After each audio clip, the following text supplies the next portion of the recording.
The first thing I noticed was that my key no longer worked. I had just come from the cemetery. I was still wearing the dark suit Grace had pressed for me before she got too sick to stand at the ironing board. My hands still carried the faint smell of the white carnations I had placed on her casket, the flowers she had asked for specifically, the ones she said reminded her of the first anniversary bouquet I ever gave her. I was 67 years old. I had just buried the woman I loved for 31 years, and I was standing on the porch of my own house with a key that would not turn. I tried again. Then again. Then I heard the deadbolt from the inside. The door opened, and my son-in-law was standing in the doorway of the house I had built with my own hands, wearing a pressed dress shirt like he was expecting a business meeting rather than his wife's grieving father. He did not step aside. He did not say he was sorry for my loss. He looked at me the way a bouncer looks at someone who does not belong on the list. "I'm sorry, James," he said, and his voice had that smooth, practiced quality I had spent years learning to distrust. "But we need to talk about some things before you come inside." Before I come inside, my own house.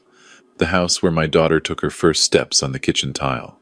The house where Grace and I painted every room together on weekends when the hardware stores were closed. I had the mortgage paperwork in a filing cabinet 10 feet behind this man's shoulder. I want you to know something before I tell you the rest of this story. I want you to know that what I am about to describe is not the worst thing that happened to me that year. The worst thing was watching Grace take her last breath in a hospital bed while my daughter sat in the parking lot on a phone call with her lawyer.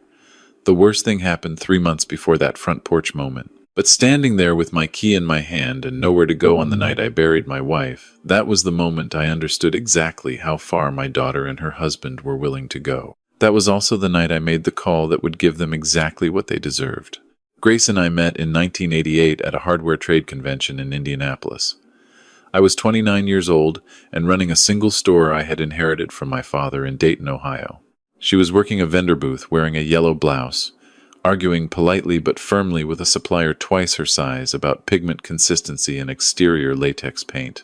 I watched her win that argument without raising her voice once, and I thought, this is the woman I am going to spend the rest of my life with. I was right about that. We married in October of 1,989 inches, a small church in Grace's hometown of Muncie. 43 people in attendance. Her mother cried through the entire ceremony.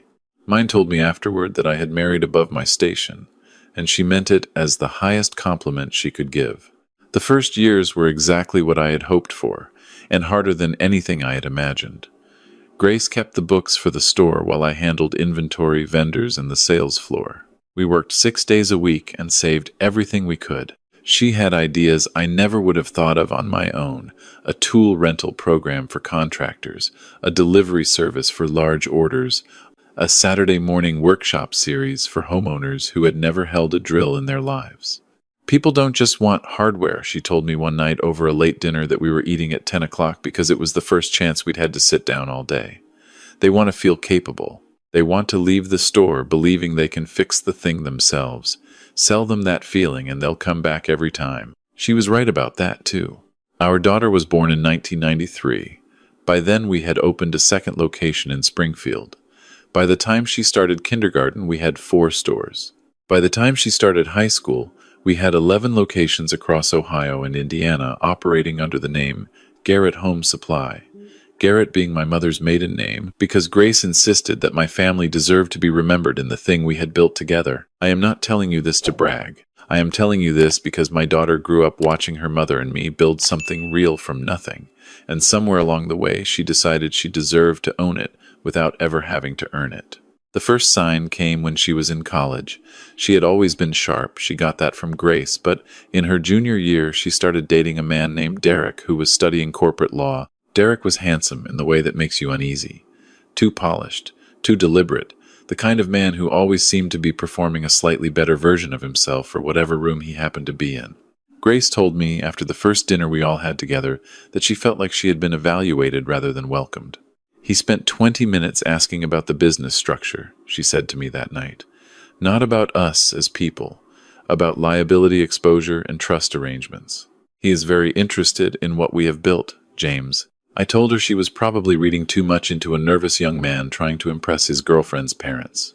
I was wrong. Grace was right, as usual. They married in 2017. Our daughter was 24. Grace and I paid for the wedding close to $40,000 for a venue our daughter chose, and a guest list that included 40 people we had never met. In her speech at the reception, she thanked Derek's parents for their vision and guidance. She thanked college friends. She thanked her sorority. She mentioned Grace and me in the final two sentences, and even then it landed like a legal disclaimer read at the end of an advertisement. Grace squeezed my hand under the table and said nothing, but on the drive home that night she said, very quietly, "We lost our daughter to him. I think it happened a while ago, and we are only seeing it clearly now." The years after the wedding went cold in a way I found difficult to describe to anyone who hasn't lived it. Our daughter and Derek visited less and less. They had explanations ready whenever I asked his work, their social schedule, a wellness program they were both committed to on weekends. Grace cooked our daughter's favorite meals on the rare occasions they came. She set the table the way she always had. She asked careful and genuine questions about their lives. Derek answered most of them, even the ones directed at our daughter. He corrected Grace once at dinner about something she said regarding small business lending rates, not rudely, but with the deliberate patience of someone who wanted the entire room to understand he was smarter than the person he was correcting. Our daughter did not say a word. When the real diagnosis came in January of 2022, the oncologist was a careful man who chose his words precisely, and even his careful words felt like something breaking open. Stage 3. Ovarian cancer. Grace listened to the full explanation without interrupting, asked 3 specific questions about the treatment timeline, and thanked the doctor by name when we left. On the drive home, she did not cry. That was one of the things I loved most about her, and one of the things that still undoes me when I think about it, her refusal to fall apart in front of a problem that needed to be solved. "Call her tonight," she said.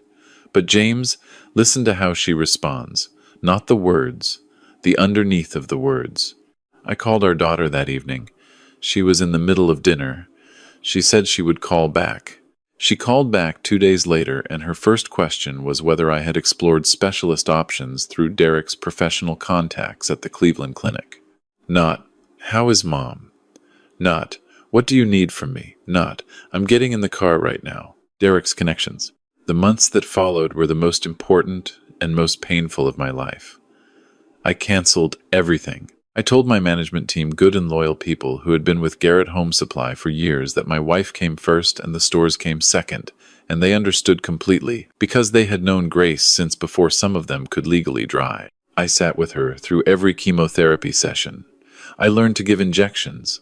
I learned to speak with her doctors in the language they used, so I could understand her carefully, rather than just nodding along. I cooked for her, even when she couldn't eat more than a few bites. I read to her in the evenings from whatever she chose. I held her hand through the nights when the pain made sleeping impossible. Our daughter visited 4 times in 8 months. The first visit, Derek came with her.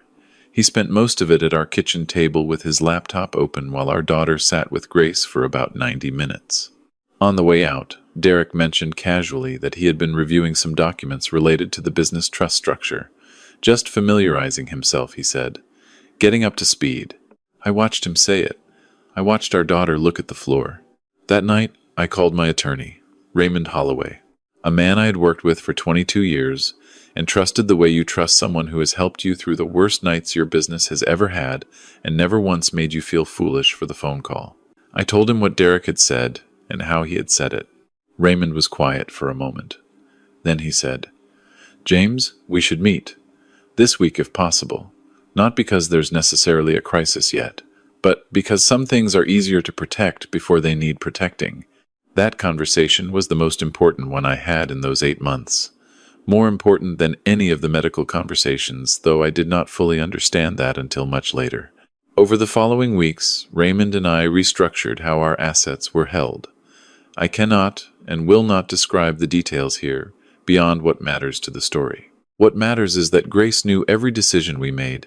She approved every step, and she had her own vision for what the protected assets should ultimately become. Grace did not think about money in terms of accumulation. She thought about it in terms of purpose. She always wanted to know where something was going and whether it would do something worth doing when it got there. I know exactly where I want it to go, she told me one afternoon in August when she was having a better day, and we were sitting on the back porch watching the bird feeders. She still insisted on filling herself. I've known for a long time, she told me. I wrote it down in a notebook I kept in my coat pocket. I promised her it would happen, whatever else did or didn't happen around it. The third visit from our daughter came in September. Grace was noticeably weaker by then. She slept more hours than she was awake. But she always brightened when someone came through the door. That was simply who she was, something that never changed regardless of what the illness took. Her face lit up when our daughter walked in, the same way it had when she was small and coming home from school. Near the end of that visit, our daughter found me in the kitchen and mentioned that she and Derek had been speaking with a financial advisor about estate planning. She said they just wanted to make sure everything was in order. She used the word we. I looked at my daughter, the girl whose school clothes Grace had ironed every Sunday night for 12 years, whose college tuition we had paid without hesitation, whose wedding we had funded without attaching a single condition to the check, and I said as steadily as I could manage, "Raymond handles all of that. The structure is sound." She smiled in a way that did not reach her eyes. "Of course, Dad. We just want to help." That smile stayed with me. Grace died on a Tuesday morning in November. I was holding her hand. She had asked the nurses to open the blinds the night before so she could see the morning sky, and the last thing she looked at was a clear, blue November sky over Ohio farmland. Her last words were quiet and certain, the same tone she had used to close every difficult conversation we ever had. "You know what to do, James. You always did. You just needed me around to remind you." I called our daughter immediately. She arrived 3 hours later with Derek. He was already carrying a leather portfolio when he came through the door. What happened in the days that followed is something I have to describe carefully because the worst of it is also the hardest to say. By the time Grace was buried, Derek had positioned himself as the coordinator of everything.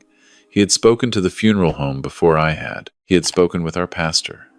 He had compiled a guest list for the service that removed more than 30 people Grace had loved for years, women from her gardening club, friends from her college days, longtime employees from the early stores who had known her since the business was one location in Dayton and Grace was doing the books at our kitchen table.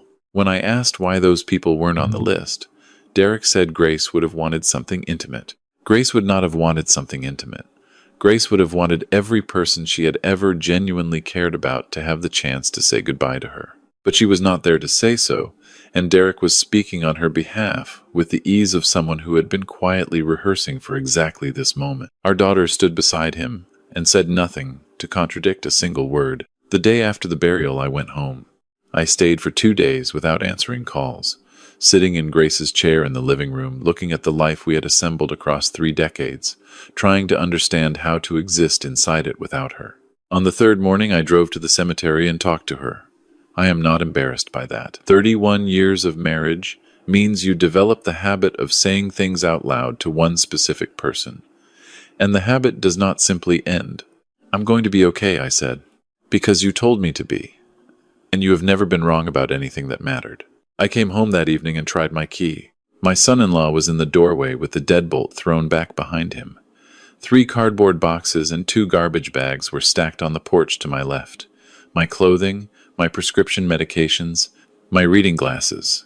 A framed photo of Grace and me on our 20th anniversary that had lived on the mantel for 11 years, and a handwritten note from my daughter that said the house had been in Grace's name, that as sole heir she now held legal responsibility for the property, and that Derek believed they should handle the transition correctly from the beginning. My son-in-law told me there was a Hampton Inn 2 miles east on Route 40. He said they could cover the first week if that helped with the transition. The first week of my transition from my own home, 2 days after burying my wife. I stood on that porch for a long moment. I looked at him standing in the doorway with the same leather portfolio under his arm that he had carried into my house the day Grace died. I thought about January and the oncologist's office and the 4 visits in 8 months. I thought about the guest list and the funeral and the smile that had not reached our daughter's eyes when she said they only wanted to help. Then I took out my phone, turned around, walked back to my car, and called Raymond Holloway. "Raymond," I said, "it's time." What my daughter and son-in-law did not know what neither of them could have known, because they had never once asked the right questions of the right people, was that the house being in Grace's name was the smallest part of the picture by a significant distance. They had done their research. I understood that. Derek was an intelligent man, and he had spent years learning the shape of what we had built. He had found documents. He had prepared legal arguments. He had timed everything for the period immediately after Grace's death, when a grieving 67-year-old man would be at his most disoriented and least defended. What he had not accounted for was Grace. Grace, who had told me in August that she knew exactly where she wanted it to go. Grace, who had spent 8 months of her illness not only saying goodbye to the people she loved, but working methodically with Raymond to ensure that what we had built together would be used for what she believed it was actually for. Grace, who had seen Derek coming from the first dinner and had started preparing accordingly, long before I was willing to fully accept what I was seeing. The operating accounts my son-in-law believed he was inheriting ran entirely on credit lines and financial guarantees that existed within a holding structure he had never once heard mentioned. The companies he thought he was stepping into were dependent on instruments that Grace and Raymond and I had quietly moved into a protected configuration over the preceding 8 months. He had inherited the shell. The substance was somewhere else entirely, and it was going where Grace had always intended it to go. Raymond's first actions began the morning after I checked into the Hampton Inn. By noon, my son-in-law would be on the phone with vendors who were calling about outstanding terms. By end of day, the credit lines he had already begun to treat as his own would be suspended pending what Raymond formally described as a routine estate audit process that could take a considerable number of weeks. Our daughter called me at 2 in the afternoon. Her voice was controlled, but underneath it there was something moving too fast. "Dad, there are issues with the store accounts. Derek has been trying to reach Raymond, and Raymond isn't returning calls. Can you tell us what's happening?" "Raymond has my full instructions," I said. "He'll be in touch with Derek's attorney in due course." A pause. "Dad, we can sit down. Whatever you're feeling right now, we can work through it together as a family." Whatever I was feeling, she said it in exactly the tone I had been expecting. The careful clinical tone that reframes a father's legal rights as an emotional condition requiring management. I had heard versions of that framing for 2 years, applied to every legitimate concern I had raised, and I understood by now that it was not callousness so much as something she had learned from living alongside a man who used language as a tool. "I am not feeling anything I cannot describe precisely and calmly," I said. "But I suspect that in a few days you may be experiencing some things that are considerably harder to sit with. When that happens, I am available." I hung up and took a long walk along a trail behind the hotel. November in Ohio means bare trees and gray sky, and cold that sharpens rather than numbs. I thought about Grace at the bird feeders in August. I thought about the way she had always understood the true worth of things, not the market value, but the actual worth. The kind measured by what something costs the people who build it, and what it genuinely does for the people it reaches. Derek called it for. The professional smoothness was still present, but there were fractures running through it. "James, I understand you're upset, and you have every right to be. The way things were handled after Grace's passing was too abrupt. I take responsibility for that. But there are legal realities here that we all have to face. Grace's estate is being handled exactly as Grace instructed," I said. "The documentation will make that clear. Raymond will be in touch." Silence. "What documentation?" "The documentation Grace prepared, with Raymond's office, over the past 8 months.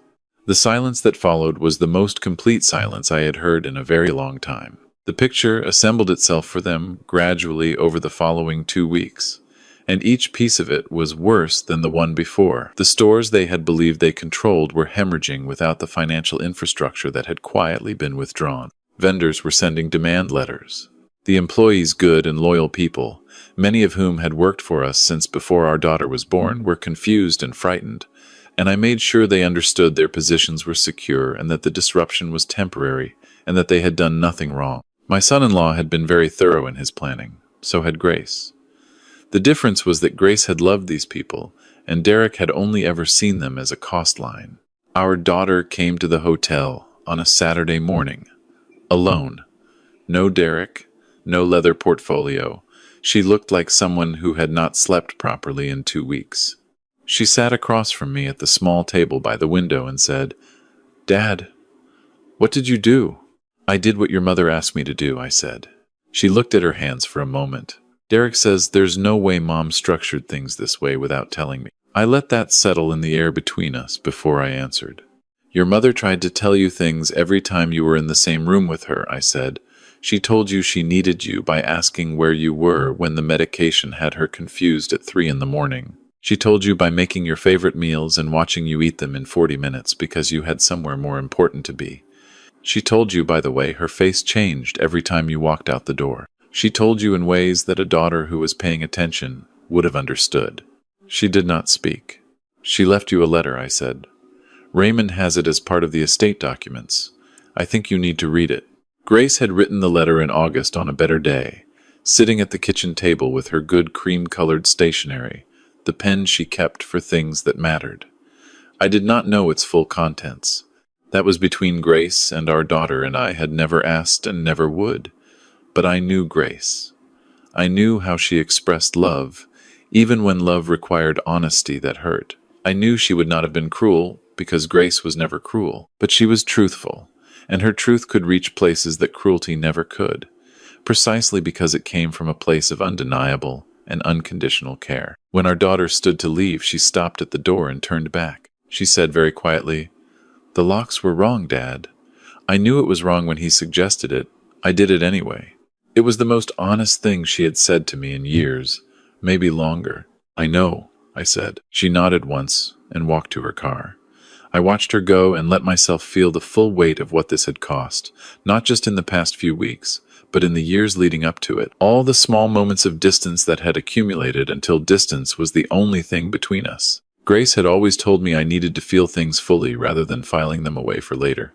I was trying to practice that now. Then I went back inside and got to work. 6 months after the morning I stood on my own porch with a key that no longer fit, I was standing on a different piece of land entirely. 3 acres on the east side of Dayton, the same side of the city where the first Garrett Home Supply had opened in 1984, where my father's small, unremarkable store had stood before I turned it into something neither of us could have pictured. The neighborhood had changed in 40 years in the way that working neighborhoods change.